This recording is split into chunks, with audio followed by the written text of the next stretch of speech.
기도하겠습니다.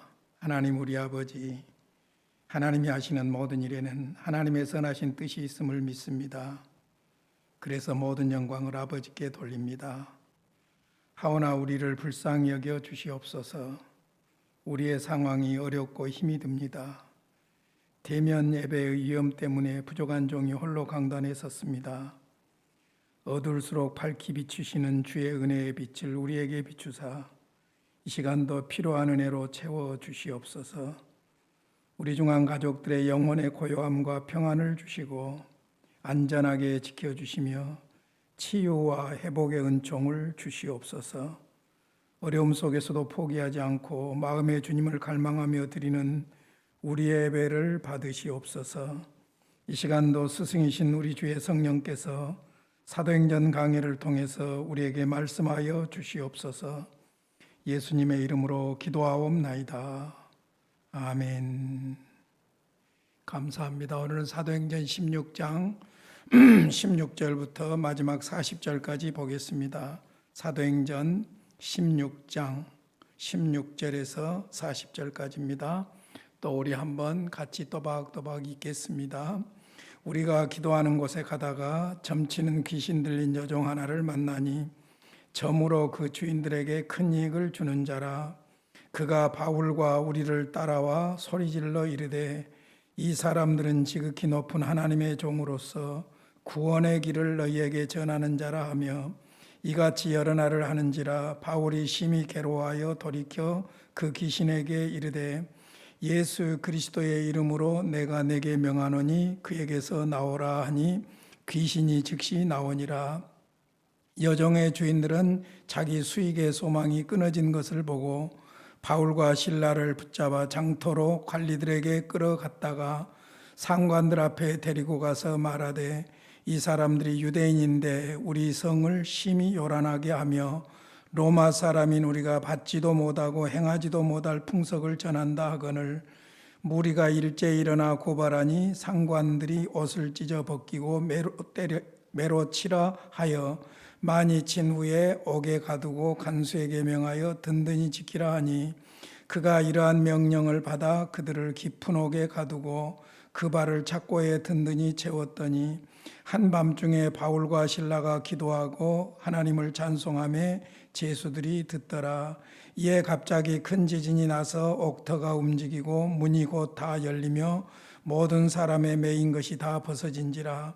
간수가 자다가 깨어 옥문들이 열린 것을 보고 제수들이 도망한 줄 생각하고 칼을 빼어 자결하려 하거늘 바울이 크게 소리질러 이르되 내 몸을 상하지 말라. 우리가 다 여기 있노라 하니 간수가 등불을 달라고 하며 뛰어들어가 무서워 떨며 바울과 실라 앞에 엎드리고 그들을 데리고 나가 이르되 선생들이여 내가 어떻게 하여야 구원을 받으리까 하거늘 이르되 주 예수를 믿으라. 그리하면 너와 내 집이 구원을 받으리라 하고 주의 말씀을 그 사람과 그 집에 있는 모든 사람에게 전하더라. 그 밤 그 시각에 간수가 그들을 데려다가 그 맞은 자리를 씻어주고 자기와 그 온 가족이 다 세례를 받은 후 그들을 데리고 자기 집에 올라가서 음식을 차려주고 그와 온 집안이 하나님을 믿음으로 크게 기뻐하니라. 날이 샘에 상관들이 부하를 보내어 이 사람들을 놓으라 하니 간수가 그 말대로 바울에게 말하되 상관들이 사람을 보내어 너희를 놓으라 하였으니 이제는 나가서 평안히 가라 하거늘 바울이 이르되 로마 사람인 우리를 죄도 정하지 아니하고 공중 앞에서 때리고 옥에 가두었다가 이제는 가만히 내보내고자 하느냐. 아니라 그들이 친히 와서 우리를 데리고 나가야 하리라 한데 부하들이 이 말을 상관들에게 보고하니 그들이 로마 사람이라 하는 말을 듣고 두려워하여 와서 권하여 데리고 나가 그 성에서 떠나기를 정하니 두 사람이 옥에서 나와 루디아 집에 들어가서 형제들을 만나보고 위로하고 가니라. 아멘. 우리는 지금 사도행전 16장을 공부하고 있습니다. 사도행전 16장은 바울의 2차 선교여행 중에서 빌립보에서의 사역이지요. 지난 시간에 디모데와 동행했던 1절과 5절 말씀을 생각했고 마게도냐로 부르심을 받았던 6절부터 10절까지의 내용을 보았습니다. 그리고 11절에서 15절까지 빌립보 성에 가서 첫 개종자인 루디아의 개종을 우리가 함께 보았습니다. 16장이 빌립보에 도착했고 빌립보에서 사역을 감당하게 되는데 2차 전도여행 빌립보에 가기까지의 과정을 다시 한번 보겠습니다. 16장 1절에 보면 수리아와 길리기아를 거쳐서 더베와 루스드라로 갑니다. 1차 선교여행 때 했던 것을 들리죠.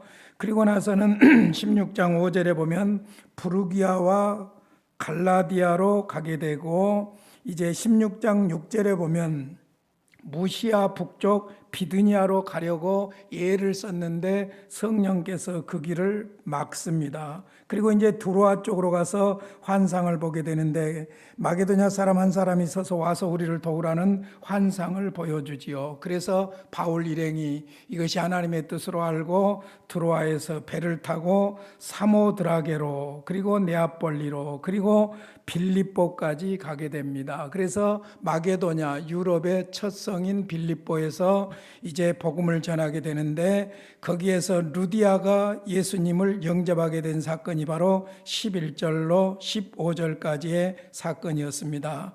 오늘 16절부터는 빌립보에서 계속해서 있었던 사건인데 크게 세 가지로 나눠 봅시다. 11절로 15절까지는 16절부터 18절까지는 점장이와 바울 일행이 만나게 된 사건이죠. 그래서 점장이의 진술이 나옵니다.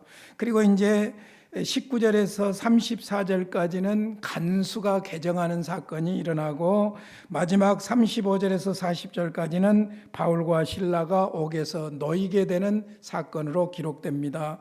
그러니까 16장 11절부터는 마게도냐의 첫 성인 빌립보에서의 일어난 사건들이고 복음전도의 사역이라고 볼 수 있는데요. 16절부터는 바울과 실라가 옥에 갇히게 되고 갇히게 된 그 일을 통해서 간수가 예수님을 영접하게 되고 그리고 이제 다시 풀려나는 사건으로 연결이 되어지는 것을 볼 수 있습니다. 한번 구체적으로 보겠습니다. 먼저 16절부터 18절까지 보면은 귀신 들린 사람이 바울 사도 일행에게 와서 소리치는 장면이 나오지요. 우리가 기도하는 곳에 가다가 점치는 귀신 들린 여종 하나를 만나니 점으로 그 주인들에게 큰 이익을 주는 자라. 점치는 귀신 들린 여종 하나를 만났다 그랬습니다. 점치는 귀신 들린, 여기에 귀신이 피톤이라는 귀신입니다. 그러니까 거기에 있는 고대 아폴로 신전에서 신탁을 지키는 신이 바로 이 피톤이라는 신인데 뱀 모습을 하고 용 모습을 하고 있는 그런 귀신입니다. 그러니까 피톤이라는 귀신에 들려가지고 장례를 점치는 그런 일을 하는 귀신 들린 사람이라고 볼 수가 있죠. 우리가 귀신의 존재에 대해서 여러 가지 이야기들 하죠. 특별히 한국 교회에서 귀신론이 상당히 많은 문제가 있었습니다만은 귀신은 어떤 존재냐? 죽은 조상이 귀신이 되어 돌아온다. 이건 성경적인 가르침이 아닙니다. 귀신은 타락한 천사인 사탄의 졸개들로 봅니다. 그렇게 보지 죽은 조상들의 영혼이 귀신이 되어 돌아오는 것으로 성경은 말하고 있지 않습니다. 그래서 본문에서도 점치는 귀신 들린 여종이라고 말하고 있죠. 피돈이라고 하는 귀신이 들려서 미래를 점치고 있는 그런 사람이었는데 이 사람이 불쌍한 것은 이 일을 통해서 돈을 버는 뒷배경이 있었던 것 같아요. 그래서 그 주인들에게 큰 이익을 주는지라 그렇게 기록하고 있습니다. 자, 그런데 이 점치는 귀신 들린 여종이 바울과 바울의 일행을 따라다니면서 소리 지르면서 뭐라고 말하냐면 17절에 보면 지극히 높은 하나님의 종으로서 구원의 길을 너희에게 전하는 자라. 귀신이 귀신같이 한다고 그랬죠. 그러니까 바울 일행이 누구인가 하는 것과 바울 일행이 하는 사역의 목적이 무엇인가를 귀신 들린 사람이 정확하게 말을 하고 있습니다. 이 사람들은 바울 일행을 말하죠. 지극히 높으신 하나님의 종으로서, 바울 일행은 하나님의 종이지요. 지극히 높으신 하나님의 종, 호데오스, 호휴시스토스. 호데오스라는 말은 하나님이라는 말이죠. 그 다음에 호휴시스토스, 그 말은 지극히 높은 그 말이에요. 그러니까 가장 높은 하나님의 종이다. 이 사람들이 하는 일은 무엇이냐? 구원의 길을 너희에게 전하는 자라. 그러니까 바울 일행은 하나님의 종으로서 보냄을 받아서 구원의 길을 전하고 있는 사람들이 바로 바울 일행이죠. 그러니까 정확하게 말했다고 볼 수 있습니다. 그런데 소리 지르면서 따라다니는 거예요. 이같이 18절에 보니까 여러 날을 하는지라 바울이 심히 괴로워하여 돌이켜 그 귀신에게 이르되 예수 그리스도의 이름으로 내가 내게 명하노니 그에게서 나오라 하니 귀신이 즉시 나오니라. 하나님은 영광을 받으시되 더러운 귀신에게 영광 받으시기를 원하지 않습니다. 그러므로 바울 일행이 영적으로 심히 힘들어했지요. 그래서 귀신을 쫓아냅니다.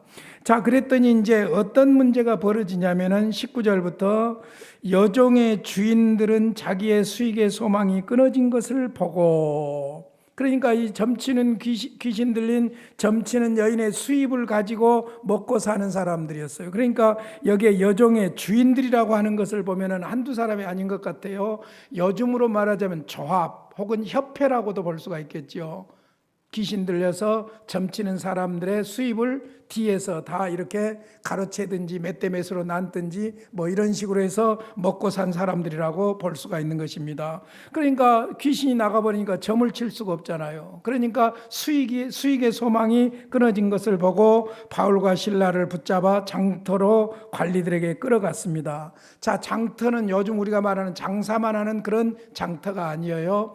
여기에 바로 회중의 모든 것을 관할하는 행정관과 그 다음에 심판하는 재판소가 있는 그런 곳이라고 볼 수가 있겠지요. 상관들 앞에 데리고 갔습니다. 여기에 상관들은 치안 판사라고도 말할 수가 있을 것입니다. 말하되 이 사람들이 유대인인데 우리 성을 심히 요란하게 하여 로마 사람인 우리가 받지도 못하고 행하지도 못할 풍속을 전한다 하거늘. 자, 귀신에게 괴롭힘을 당한 사람이었으니까, 귀신을 쫓아냈으니까 자유케 했고 얼마나 좋은 일이에요. 선한 일이잖아요. 그런데 수입이 없어지니까 이 주인들이 뭐라고 뒤집어 씌우냐면은 이 사람들은 유대인이다. 자, 반유대 정서를 이야기합니다. 왜 반유대 정서를 이야기하냐면 좀 이따 말씀드리겠습니다만은 그럴 만한 이유가 있는 거예요. 자, 유대인이다. 그런데 21절에 로마 사람인 우리가 받지도 못하고 행하지도 못할 풍속을 전한다. 로마의 반로마적인 풍습을 전하고 있다. 그렇게 뒤집어 씌우고 있는 거예요. 그러니까 자기들의 수익이라는 것은 감춰두고, 이해관계는 감춰두고, 이 사람들 유대인이다. 우리 로마 풍속에서는 따를 수 없는 유대인들의 풍속을 우리에게 전하고 있다. 그러면서 반유대 정서를 이용합니다. 왜 그러냐면요, 여러분 이제 앞으로 공부하게 될 것입니다만은 18장에 가서 보면요, 18장 2절에 고린도에서 바울이 복음을 전할 때에 거기에서 브리스길라와 아굴라 부부를 만나게 돼요. 그런데 그 브리스길라와 아굴라 부부가 로마에서 살다가 고린도로 오게 되었는데, 왜 고린도로 오게 되었냐면은 글라우디오가 모든 유대인을 명하여 로마에서 떠나라 한 고로 그랬어요. 글라우디오 황제 때에 로마에서 유대인들을 추방하는 일이 벌어집니다. 왜 그러냐면은 원인 제공을 한 유대인 크레스투스라고 하는 사람이 반역을 일으켰기 때문이에요. 그래서 유대인들 추방령이 내렸어요. 지금 그러니까 이것은 지금 본문에 나타난 사건의 1년 전, 거의 1년 전 AD 49년에 일어난 사건이 바로 글라디오 황제 때 유대인들을 로마에서 추방시킨 사건이 있었거든요. 그러니까 아주 좋지요. 명분이 좋지요. 왜냐하면은 이 사람들은 유대인들이다. 우리는 로마인이다. 로마인들이 따를 수 없는 풍습을 이 사람들이 가르친다. 그렇게 하면서 이 사람들에 대해서 이제 고소를 하는 것이 아주 그 영악스러운 여종의 주인들의 고소라고 볼 수가 있겠지요. 자, 그래서 풍속을 전한다 하거늘. 22절, 무리가 일제히 일어나 고발하니 상관들이 옷을 찢어 벗기고 매로 치라 하여 많이 친 후에 옥에 가두고 간수에게 명하여 든든히 지키라 했습니다. 자, 많이 친 후에 그랬어요. 얼마나 쳤을까요? 사실 유대인들의 법으로는 40에 하나 감한 매, 그러니까 40대까지는 때릴 수가 없어요. 그런데 여기는 뭐 유대인 풍습이 아니니까 어떻게 때렸는지는 모르겠으나 아무튼 엄청나게 많이 맞고 감옥에다 가두게 했습니다. 옥에 가두고 간수에게 명하여 든든히 지키라고 했습니다. 그리고는 그가 이러한 명령을 받아 그들을 깊은 옥에 가두었다 그랬습니다. 옥도 깊은 옥이 있고 옅은 옥이 있을까? 이것은 당시의 감옥의 구조를 이해하시면 좀 도움이 됩니다. 먼저는 보통 감옥이 있었어요. 거기에는 커뮤니오라고 하는 그 감옥인데, 여기는 이제 1층과 같이 공기도 들어가고 햇볕도 들어가고 하는 그런 곳이라고 볼 수 있죠. 보통 감옥입니다. 그 다음에 내옥이라는 감옥이 있어요. 인테리오라고 하는 감옥인데, 견고하게 빗장을 채우고 지키는 그런 중재를 가두는 것이고, 마지막으로 지하옥이 있었어요. 지하옥이 있었는데 툴리아룸이라고 하는 지하옥인데 사형수를 가두는 것이에요. 그러니까 여기는 깊은 옥이라고 볼 수 있지요. 그러니까 아마 바울 일행이 갇힌 곳이 보통 감옥이 아니고 그 다음에 내옥도 아니고 지하 감옥에 갇혔을 것이다, 그렇게 보지요. 그래서 깊은 옥에 가두었다 그랬습니다. 자, 감옥에 갇혔습니다. 25절부터 이제 사건이 벌어집니다. 밤중에 바울과 실라가 기도하고 하나님을 찬송하니 죄수들이 들었습니다. 그런데 그때 갑자기 큰 지진이 나서 옥토가 움직이고 문이 곧 다 열림으로 모든 사람이 메인 것이 다 벗어졌습니다. 간수가 자다가 깨어 옥문들이 열린 것을 보고 죄수들이 도망간 줄 생각하고 자결하려고 합니다. 왜 자결하려고 합니까? 간수가 그 죄수를 지키지 못했을 때는 그 죄수의 형벌을 대신 받아든지 아니면은 사형에 처해야 되기 때문에 이리 주거나 저리 주거나 마찬가지니까 자결을 하려고 했겠지요. 그때 바울은 도망간 것이 아니었어요. 그래서 자결하려고 하는 간수에게 크게 소리를 지릅니다. 28절입니다. 내 몸을 상하게 하지 말라, 우리가 다 여기 있노라 하니 간수가 등불을 달라고 하며 뛰어들어가 무서워 떨며 바울과 실라 앞에 엎드리고 그들을 데리고 나가 이르되, 자, 간수가 죽으려고 했는데 죄수가 도망간 것이 아니었고 바울이 오히려 몸을 해치지 말라고 하면서 소리 지른 것을 보고 그가 바울에게 이상한 질문을 합니다. 여러분, 예기치 못했던 질문을 해요.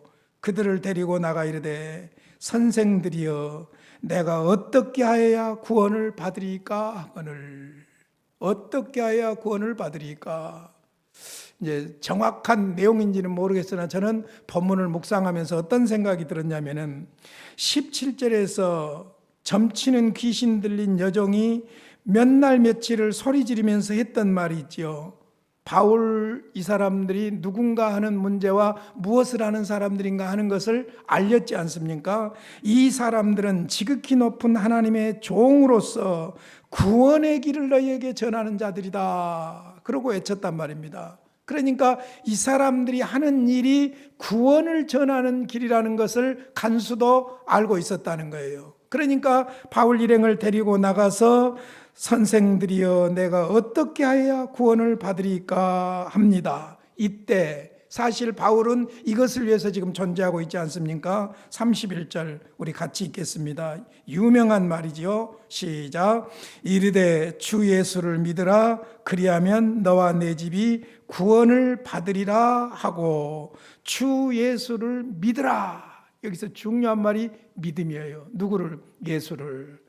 구원의 길을, 구원의 유일한 길은 예수님밖에 없어요. 십자가에 죽으시고 부활하신 예수님밖에 없어요. 그러므로 선생들이여, 내가 어떻게 해야 구원을 얻겠습니까? 그랬을 때 다른 것 다 필요 없고 주 예수를 믿으라, 그리하면 너와 내 집이 구원을 받으리라 선언을 합니다. 그랬더니 이 말씀을 그 사람과 그 집에 있는 모든 사람에게 전했더니 그 밤 그 시각에 간수가 그들을 데려다가 맞은 자리 씻어주고 그 다음에 자기와 그 온 가족이 다 세례를 받은 후에 그러니까 복음을 듣고 받아들이고 영접하고 예수님을 구주로 믿고 세례를 받고 그들을 씻어주고, 그리고는 34절에 보면 그들을 데리고 자기 집에 올라가서 음식을 차려주고 그와 온 집이 하나님을 믿음으로 크게 기뻐하니라.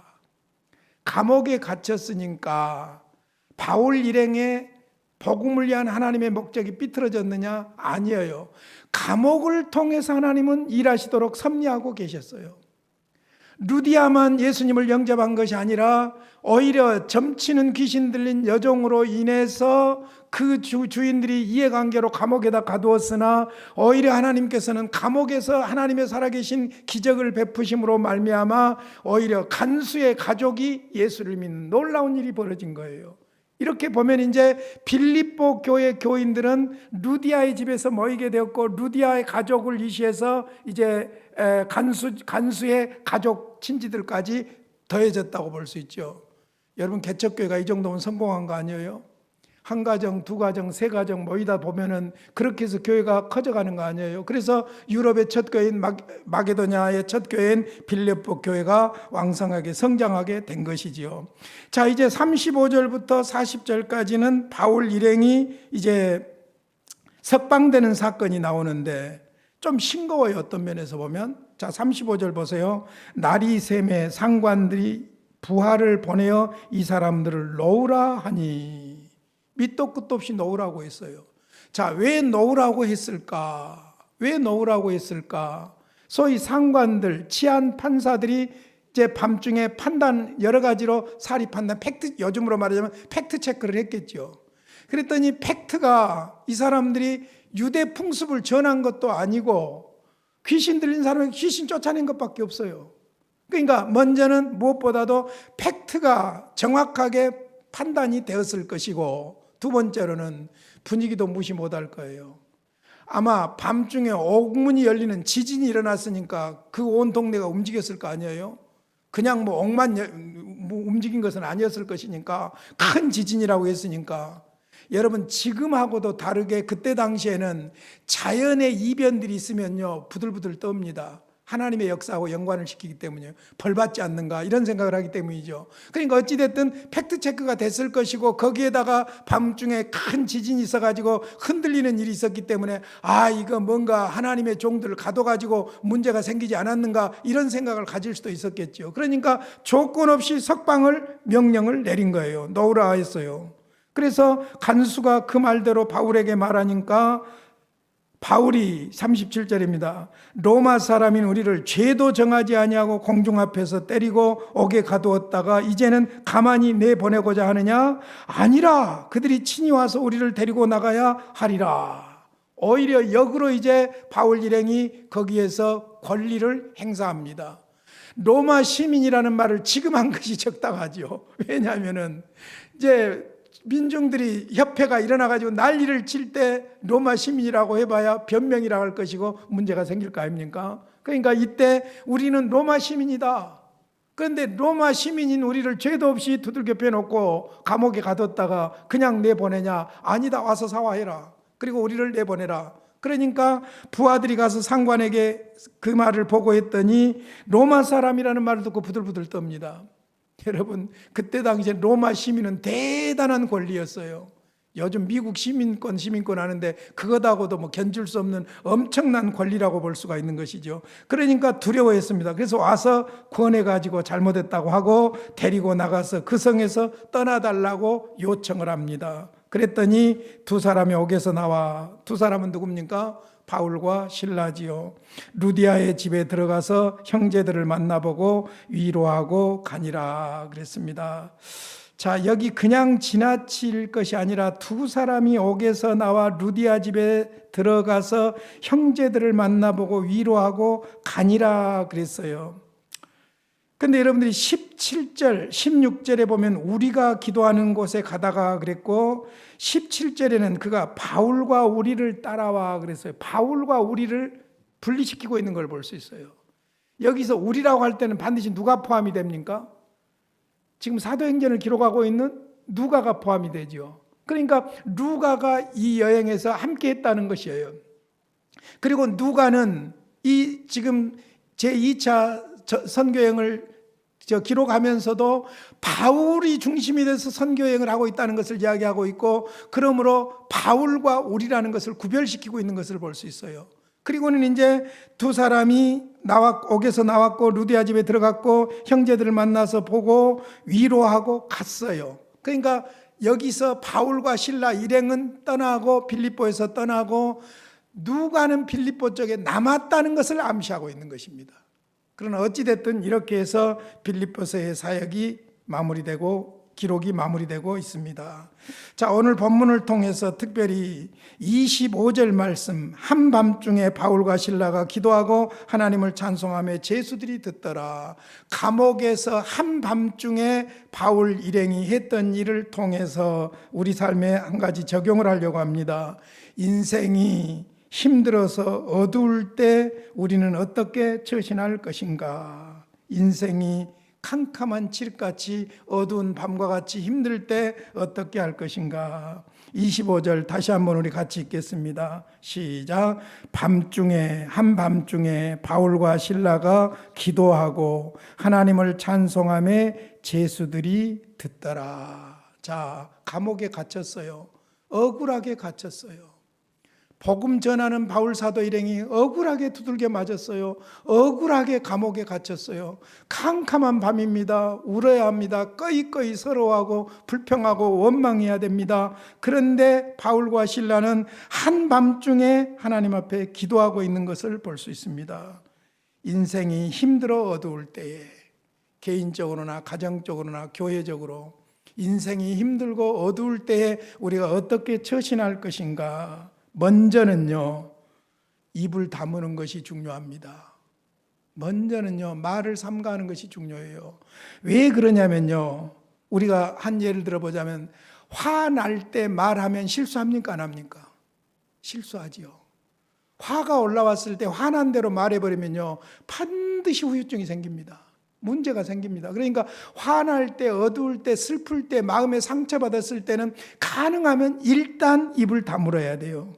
말하면 위험합니다. 그 말은 그때 그 상황으로 끝날 것이 두고두고 문제가 생길 수가 있는 거예요. 그러니까 인생이 힘들어 어두울 때는 일단 무엇보다도 먼저 입을 다물어야 돼요. 나중에 뭐 말해도 되는 거예요. 불평하고 원망하고 욕하고 할 일이 아니에요. 그러니까 인생이 힘들어 캄캄한 칠흑 같은 어두운 감옥 속에 있는 것과 같을 때에 우리가 먼저 해야 될 것은 무엇이냐? 입을 다물어야 된다. 두 번째로는 하나님의 음성을 들을 시간입니다. 이때야말로 하나님의 음성을 들을 시간이에요.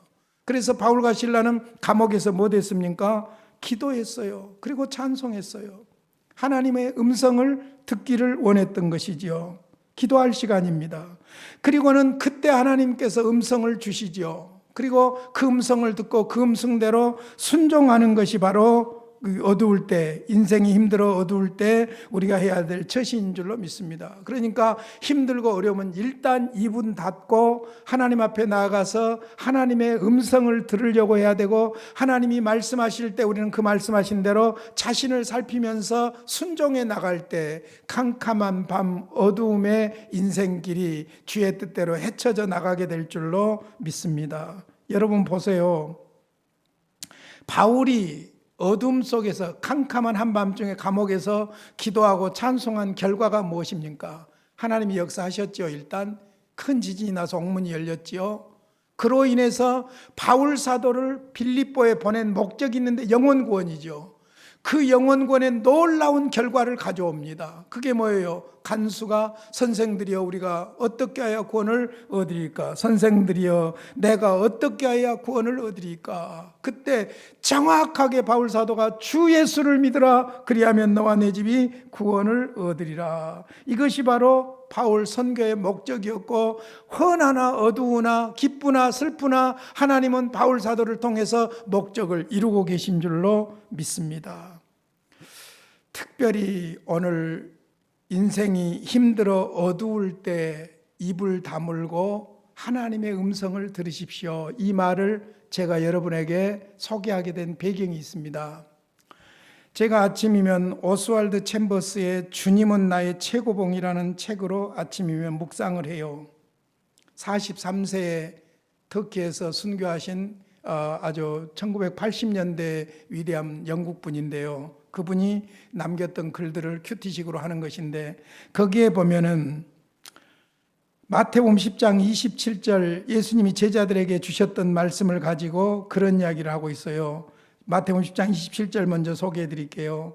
내가 너희에게 어두운 데서 이르는 것을 광명한 데서 말하며 너희가 귓속말로 듣는 것을 집 위에서 전파하라.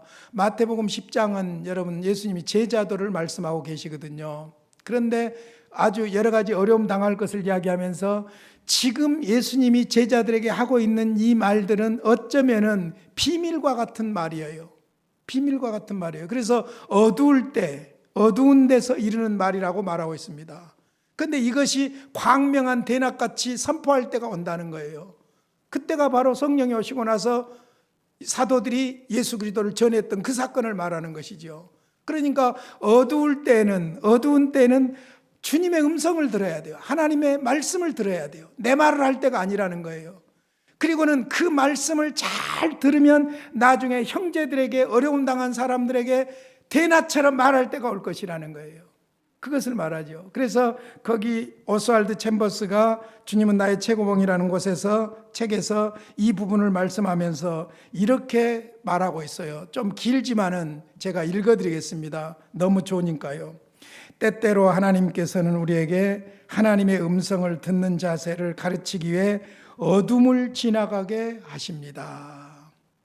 종달새는 어둠 속에서 노래를 배웁니다. 주의 백성들은 하나님의 손길에 그림자에 머물면서 주님의 음성을 듣는 법을 배웁니다.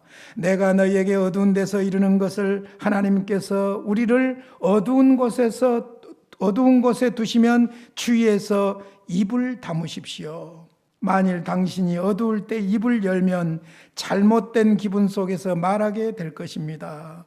어두울 때는 들어야 할 시간입니다. 어두울 때 들으십시오. 하나님은 당신에게 다른 사람과 나눌 수 있는 귀한 메시지를 주실 것입니다. 모든 어둠 후에는 기쁨과 부끄러움이 혼합되어 따라옵니다. 만일 기쁨이 남아있다면 정말 당신이 하나님의 음성을 제대로 들었는지 의심스럽습니다. 어둠 속에서 하나님의 음성을 들으면 기쁘지만 동시에 매우 부끄럽습니다. 왜냐하면 하나님은 여러 날 동안 계속 내게 말씀하고 계셨구나 깨닫게 되기 때문입니다. 당신은 하나님께서 주신 겸손하고 부드러운 마음을 갖게 될 것입니다.